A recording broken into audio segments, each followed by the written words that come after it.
better when you're looking at a mountain. Welcome once again.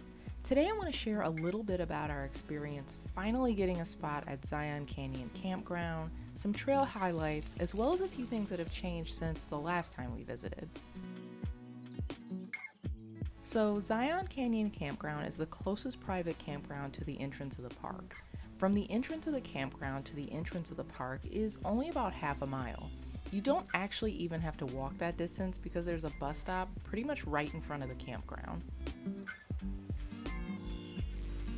The only thing closer is Watchman Campground, which is actually part of Zion National Park, which you'll book through recreation.gov if you're lucky enough to get a spot there.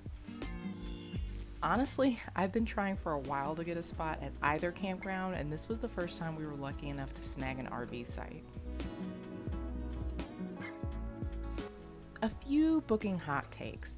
It seems like you either have to book really far in advance or keep refreshing the pages and hope someone cancels as you get really close to your date.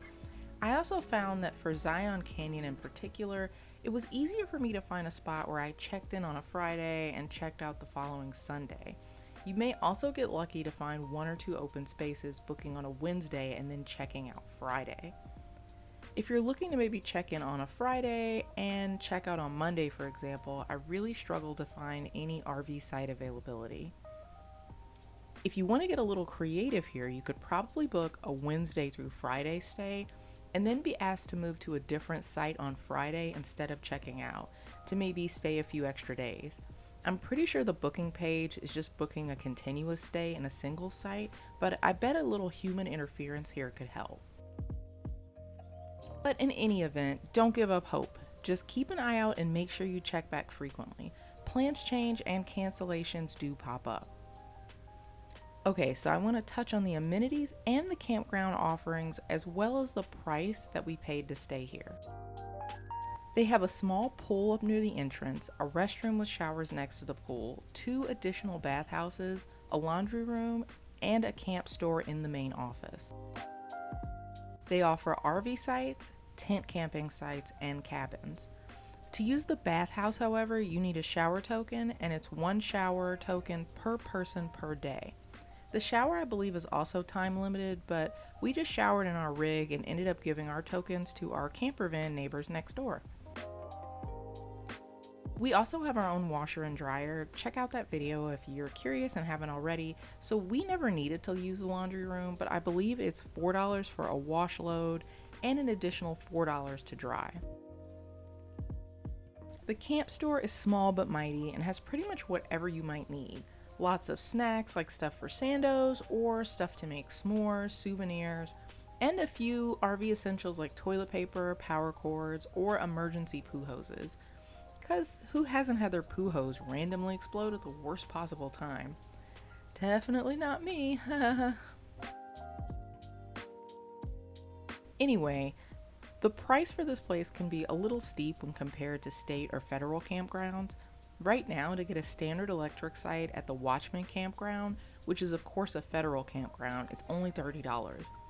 Keep in mind this is just for an electric hookup, and while there is potable water and a dump station at that campground, there are no full hookup sites there. Here at Zion Canyon, we paid $99 per night. We were in site D13, and our total for 3 nights, including sales tax and the lodging tax, came to $337.44. The site included a fire ring with a grate, barbecue pedestal, and a small grill and a picnic table. There are some sites along the river that have water and power but no sewer, and those go for $109 per night. Superior premium Riverside sites that actually have river access are $129 per night. When you're booking, make sure to go through and click on each site for information, as some of the sites have different amenities and size restrictions. I did see several larger RVs here though, so I would say that it's big rig friendly. You just have to check which sites will work for you. We also saw plenty of dogs out for walks around the campground, so I would definitely label it as pet friendly here. As a side note, Zion is actually not pet friendly other than the Brews trail, which is the trail that you'll see right at the park entrance. Another thing to check during your visit is if fires are permitted. When we were there recently, we were able to use our little pellet fire pit with no issues, but I do know that you may be restricted to gas grilling only if the burn threat is high. All in all, my only real complaint about this place is that the spaces are a little tight, but we are at one of the most popular camping destinations and you can't beat the location, so it's not really a shocker. And yeah, who wouldn't want a cheaper campsite, but it's hard to complain when you wake up in the morning and sip your espresso with this view.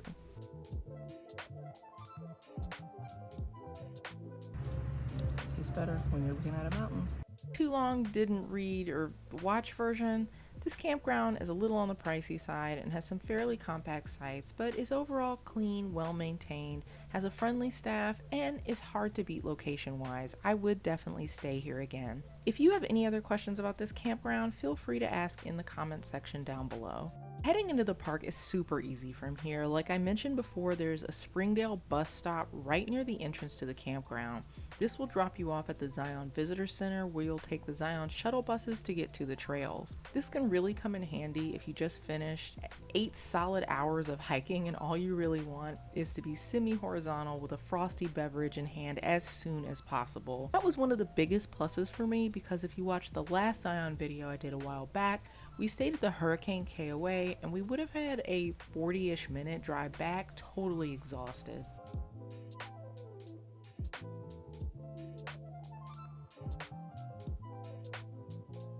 The Zion buses have had a bit of a glow up since the last time we were here.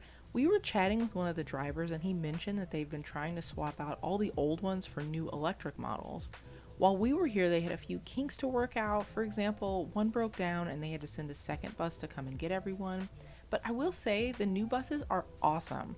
More seating, more comfortable seating, and more importantly, air conditioning. Absolutely love to see it. So if you're still watching at this point, thanks for sticking with me. I'm gonna do a few highlights walking through the trail leading to Scout Lookout and the start of Angel's Landing, just to give you an idea if you've never done it before. Or if you have and you just miss it. I'll speed it up a little bit for you so this video, unlike the hike, is not 3 hours long. As a reminder, since this is a newer development in the past couple of years, you do need a permit to hike Angel's Landing, and those permits can be hard to get, especially during peak visiting times. But going to Scout Lookout is still a beautiful hike and a great workout. Sorry if my footage is a little bouncy, I might be too. I think I should have strapped my GoPro mount down a little bit better. I have it mounted to my backpack strap, but I probably should have used the chest mount. It is just so uncomfortable, especially if I'm wearing it for a long time. It feels like one of those dog harnesses.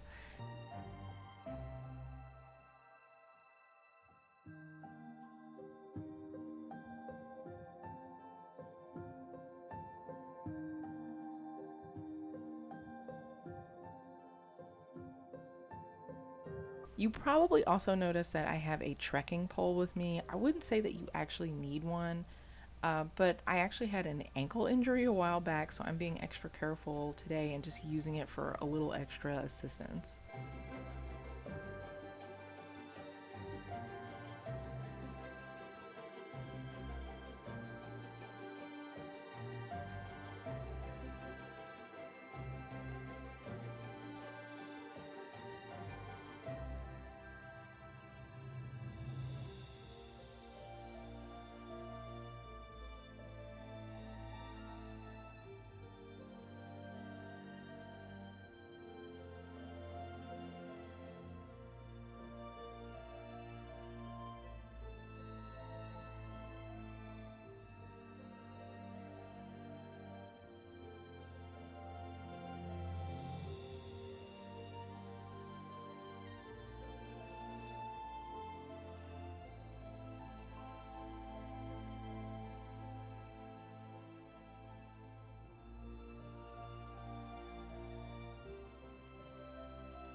Ooh, that rock right there looks like a great sit.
That right there is where the chains are attached to the rocks, and that's the area that you need a permit for. So we're going to be able to just walk up to this area here, then we're going to turn around and start coming back. Good. Shout out to Ed and Lauren and her PJs eating snacks.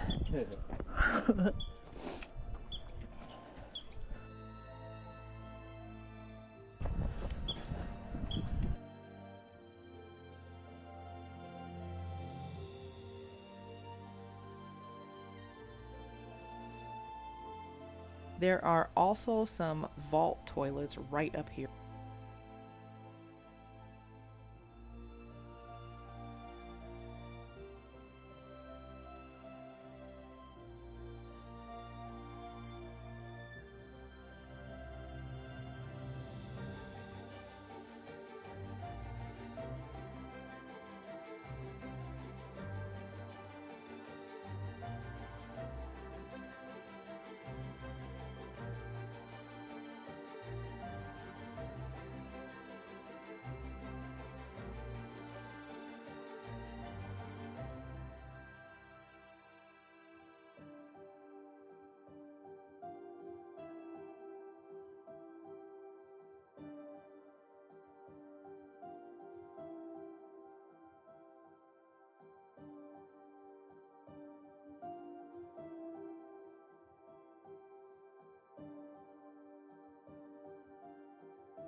So here we are. Anything past this point requires you to have a permit. There's a helpful sign for you, and you can see the part with the rocks that I was pointing to earlier with the chains.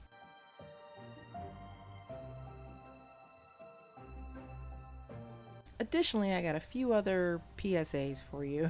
I want to remind you that the bridge to Shuttle Stop 5 is still closed right now, and my favorite hike, the Narrows, can close sometimes when a flash flood warning is issued, so just make sure to check the site before you hit the park so that you can plan your day. I don't know about you, but I think we have earned a drink. If you happen to get off at the Zion Lodge stop, one of our favorite things to do is to actually chill out on the lawn and grab a beer at Canyon Brews. The IPA was pretty good, but our favorites were the Dead Horse Amber and the Utah Son of a Peach Hefeweizen.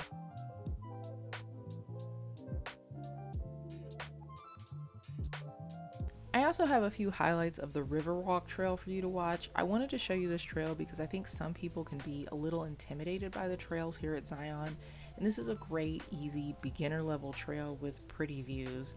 I would recommend this for sure if you have anyone in your group that's a little apprehensive about a lengthy trek.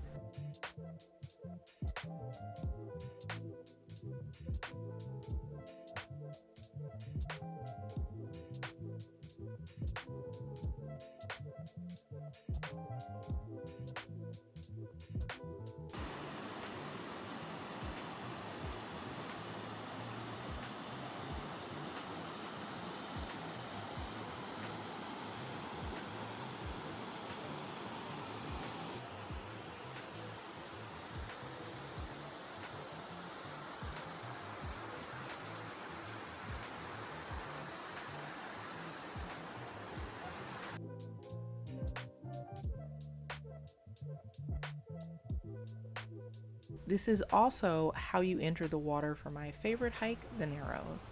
That's gonna do it for me today. As always, I had a great time heading back to Zion. Are you gonna be there anytime soon? Have you stayed at this campground before? What was your favorite trail at Zion National Park? Till next time, be kind, be creative.